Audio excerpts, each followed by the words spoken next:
Welcome to everyone.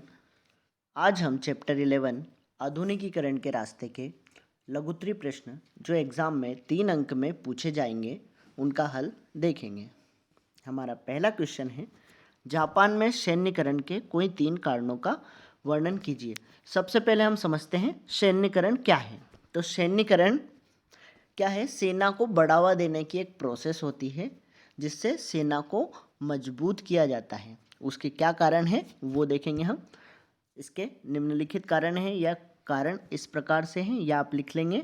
हमारा पहला point रहेगा, जापान में सामंतवाद का पतन होने के पश्चात सैन्य व्यवस्था में परिवर्तन आवश्यक हो गया था। जैसा कि हमने चैप्टर में पढ़ा है कि सामंतवाद का पतन, शोगुन सत्ता का पतन कब हुआ था? मेइजी पुनर्स्थापना के समय। अब सामंतवाद का पतन हो गया, उससे सेना का क्या मामला है? तो सामंत उस समय क्या करते थे? राजा को सेना प्रोवाइड करवाते थे। लेकिन अब सामंतवाद का पतन कर दिया गया तो राजा को एक स्थायी सेना रखनी पड़ी, जिसके लिए उसने सैन्यकरण किया। ठीक है, दूसरा पॉइंट देखते हैं हम। आक्रामक राष्ट्रवाद के विकास के लिए जनसाधारण के प्रत्येक वर्ग के लिए सेना के द्वार खोलना आवश्यक था। इसमें सबसे पहले हमें देखना होगा राष्ट्रवाद। राष्ट्रवाद क्या होता है? जब किसी देश में भावनाएं शामिल हो जाती है तो वो हो जाता है राष्ट्र। मीन्स क्या? देश के लिए प्रत्येक व्यक्ति अपने कर्तव्यों का निर्वहन करता है, उसकी रक्षा के लिए अग्रसर होता है, उसकी एकता के लिए कार्य करता है, तो वो होता है, वो ऐसी भावनाएं होती हैं राष्ट्रवाद। ठीक है, तो इसमें जापान ने क्या किया? राष्ट्रवाद को बढ़ावा देना शुरू किया और इसके लिए उसके प्रत्येक जनता के वर्ग को सेना में शामिल किया उसने। ठीक है, जिससे क्या हुआ? जापान का सैन्यकरण हुआ।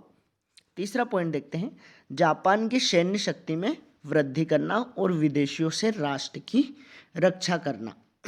देखिए उस समय क्या हो रहा था, बहुत सारे यूरोपीय देश एशियाई देशों पर कब्जा कर रहे थे या उपनिवेश स्थापित कर रहे थे और अपने साम्राज्य का विस्तार कर रहे थे।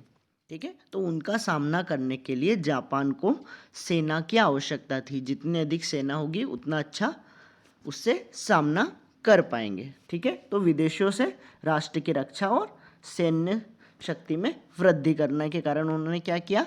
सैन्यकरण किया।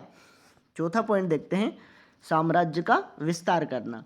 जैसे कि यूरोपीय देश दूसरे देशों में उपनिवेश स्थापित कर रहे थे, ऐसे ही जापान ने भी अपने साम्राज्य का विस्तार करने का प्रयास किया है, जिसके लिए उसे सेना की आवश्यकता थी। ठीक है, इस प्रकार हमें 4 पॉइंट हो गए हैं जापान के सैन्यकरण के।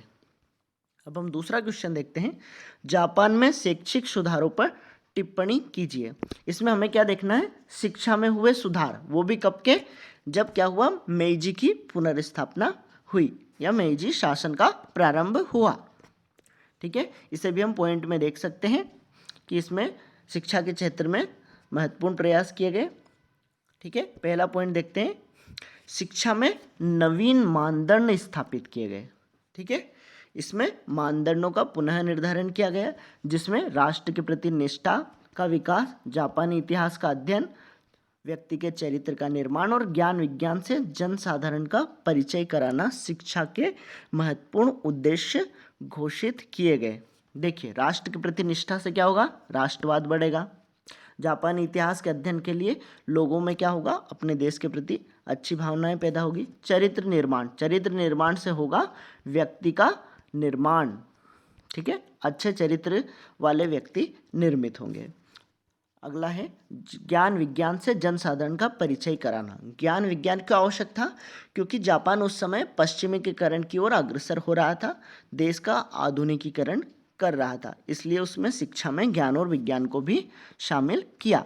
अगला पॉइंट देखते हैं, 1870 के दशक से नई विद्यालय व्यवस्था शुरू की गई। ठीक है, इस समय जापान में एक नई विद्यालय व्यवस्था का विकास किया गया जो पश्चिमीकरण पर आधारित थी। तीसरा पॉइंट देखते हैं, विद्यालयों में पढ़ाई की फीस बहुत कम रखी गई, जिससे कि कोई भी विद्यालय जाने से वंचित न रहे। कुल मिलाकर जापान ने विद्यालयों में बच्चों को जाने के लिए प्रोत्साहित किया, जिससे कि जापान का शिक्षा स्तर अच्छा हो। और यही देखते हैं हम कि आज जापान में शिक्षा का स्तर काफ़ी उच्च है। अगला पॉइंट देखते हैं, शिक्षा मंत्रालय पाठ्यचर्या और किताबों का चयन तथा शिक्षकों के प्रशिक्षण पर नियंत्रण रखता था। देखिए, एक शिक्षा मंत्रालय का वहाँ पर गठन किया गया, जो पाठ्यचर्या मीन्स सिलेबस, किताबों का चयन, कौन कौन सी किताबें रखी जाएंगी, किताबों, शिक्षकों का प्रशिक्षण, शिक्षक किस प्रकार से प्रशिक्षण देंगे, किस प्रकार का सिलेबस बनेगा, इस प्रकार का जापान ने सुधार किया। अगला देखते हैं हम, उच्च शिक्षा के लिए विश्वविद्यालय की स्थापना की गई, जैसे टोक्यो विश्वविद्यालय। ठीक है, टोक्यो विश्वविद्यालय जैसे बहुत सारे विश्वविद्यालय वहाँ पर स्थापित किए गए। इसमें हमने 5 पॉइंट देखे हैं, जो भी आपको अच्छे लगते हैं 4 पॉइंट आप लिख सकते हैं। अगला क्वेश्चन है, चियांग काई शेक द्वारा उठाए गए कदमों का ताइवान की अर्थव्यवस्था पर क्या प्रभाव पड़ा? इसका आंसर हम देखेंगे। भूमि सुधार लागू किया गया, जिससे कि कृषि में उत्पादकता बढ़ी।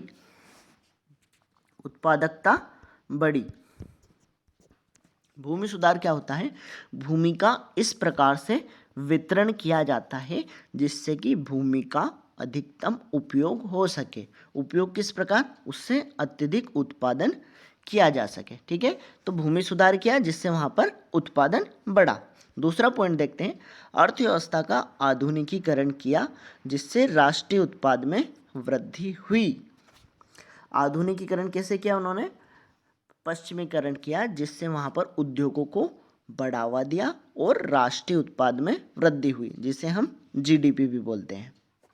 ठीक है, तीसरा पॉइंट देखते हैं हम, ताइवान की अर्थव्यवस्था जो मुख्यतः व्यापार पर आधारित थी, उसमें लगातार वृद्धि होती गई।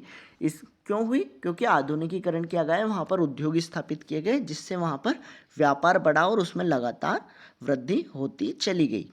अगला पॉइंट देखते हैं, ताइवान में समावेशी विकास हुआ जिससे अमीर और गरीब के बीच का अंतराल लगातार घटता गया। देखिए, समावेशी विकास कैसा होता है? सभी का विकास, निचले स्तर से ऊपरी स्तर तक, मीन्स गरीब और अमीर दोनों का विकास करना, जिससे कि उनके बीच का अंतराल मीन्स उनकी आय में अंतर जो होता है वो कम से कम हो।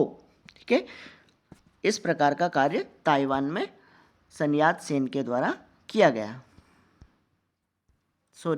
चियांग काई शेक द्वारा। अगला क्वेश्चन देखते हैं, जापान में मेइजी काल की प्रमुख उपलब्धियों की विवेचना कीजिए। देखिए, इसमें हम कुछ पॉइंट में देखेंगे इसको, किस किस क्षेत्र में मेइजी पुनर्स्थापना के बाद प्रोग्रेस हुई या उपलब्धियां प्राप्त की जापान ने।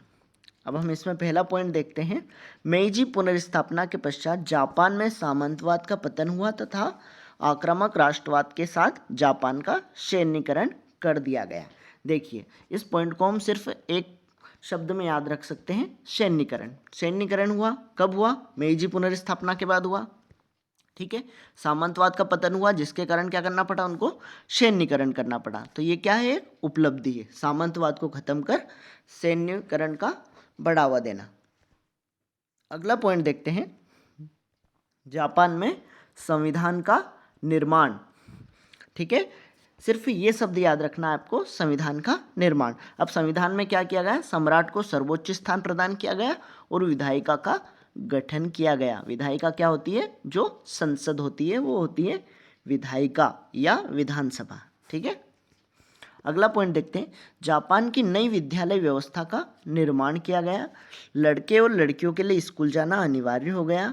नए विश्वविद्यालयों की स्थापना की गई। इसे भी एक पॉइंट में हम याद रख सकते हैं, विद्यालय व्यवस्था या शिक्षा व्यवस्था में सुधार किया गया। ये भी हमने एक क्वेश्चन पढ़ा है अभी, पिछला क्वेश्चन जिसमें आया हुआ था।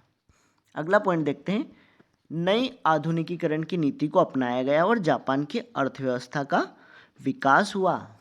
ये हमने देखते हैं इसमें आधुनिकीकरण के फलस्वरूप वहाँ पर उद्योगों को बढ़ावा दिया गया, पश्चिमीकरण किया गया जिससे व्यापार बढ़ा और जापानी अर्थव्यवस्था का विकास हुआ। अगला क्वेश्चन देखते हैं, डॉक्टर सन यात सेन कौन थे? उनके सिद्धांत क्या थे? इसका आंसर देखते हैं, डॉक्टर sun यat-sen आधुनिक चीन के संस्थापक थे। इनके नेतृत्व में 1912 में चीन में गणतंत्र की स्थापना की गई। ठीक है, अब इनके सिद्धांत देखते हैं। इन्होंने 3 सिद्धांत दिए थे। राष्ट्रवाद का सिद्धांत, इसके अंतर्गत क्या किया था, मांचू वंश की सत्ता का अंत किया गया था। इनके पहले गणतंत्र के पहले चीन में मांचू वंश की सत्ता स्थापित थी जो विदेशियों की थी। विदेशी मीन्स जापान का एक वंश था जिसने चीन पर कब्जा कर रखा था। ठीक है, तो उसकी सत्ता का अंत करना उनका पहला राष्ट्रवाद का सिद्धांत था। दूसरा सिद्धांत देखते हैं, लोकतंत्र का सिद्धांत। इसके अंतर्गत चीन में लोकतांत्रिक गणतंत्र की स्थापना करना था। अब पहली बार में उन्होंने क्या किया, राष्ट्रवाद को बढ़ावा दिया, मीन्स मांचू वंश की सत्ता का अंत किया। अब सत्ता का अंत करने के बाद वहाँ पर किस प्रकार शासन करेंगे, तो उसके लिए उन्होंने दूसरा सिद्धांत दिया, लोकतंत्र का सिद्धांत। इसके अंतर्गत उन्होंने गणतंत्र प्रणाली स्थापित करने का कार्य किया। अब हम उनका तीसरा सिद्धांत देखते हैं, सामाजिक न्याय का सिद्धांत। ठीक है, पहले सिद्धांत में हमने देखा कि विदेशियों की जो सत्ता थी उसको उनको क्या करना है, हटाकर राष्ट्रवाद का विकास करना था। दूसरे में उनको लोकतंत्र का सिद्धांत दिया जिसके अंतर्गत जो शासन प्रणाली अपनाई जाएगी उसमें गणतंत्र को शामिल किया गया। तीसरा, अब इसका उद्देश्य क्या होगा उनका गणतंत्र स्थापित करने का, तो ये तीसरा सिद्धांत में उन्होंने बताया सामाजिक न्याय के सिद्धांत में। इसके अंतर्गत पूंजी और भूमि का उचित वितरण करना शामिल था। मीन्स धन और वहाँ की जो जमीन थी जिसमें कृषि की जाती थी उनका इस प्रकार से वितरण करना जिससे कि सभी को हिस्सेदारी मिल सके या सभी को समान अधिकार प्राप्त कर सके, या समानता के आधार पर भूमि और धन का वितरण करना। ठीक है, तो ये तीनों उनके सिद्धांत हो गए। पहला कौन सा था, विदेशियों को हटाकर राष्ट्रवाद का सिद्धांत दिया उन्होंने। दूसरा, लोकतंत्र स्थापित करने, गणतंत्र स्थापित करने के लिए लोकतंत्र का सिद्धांत दिया। और तीसरा, लोगों में सामाजिक न्याय स्थापित करने वाला सिद्धांत दिया। इस प्रकार हमने 5 क्वेश्चन किए हैं। अगले वीडियो में हम बाकी बचे हुए क्वेश्चन खत्म करेंगे। और अगर किसी क्वेश्चन से संबंधित किसी की कोई क्यूरी है तो आप कमेंट कर सकते हैं जिससे कि आगे आने वाले वीडियो में आपकी क्यूरी को खत्म किया जा सके। Okay, thank you for watching.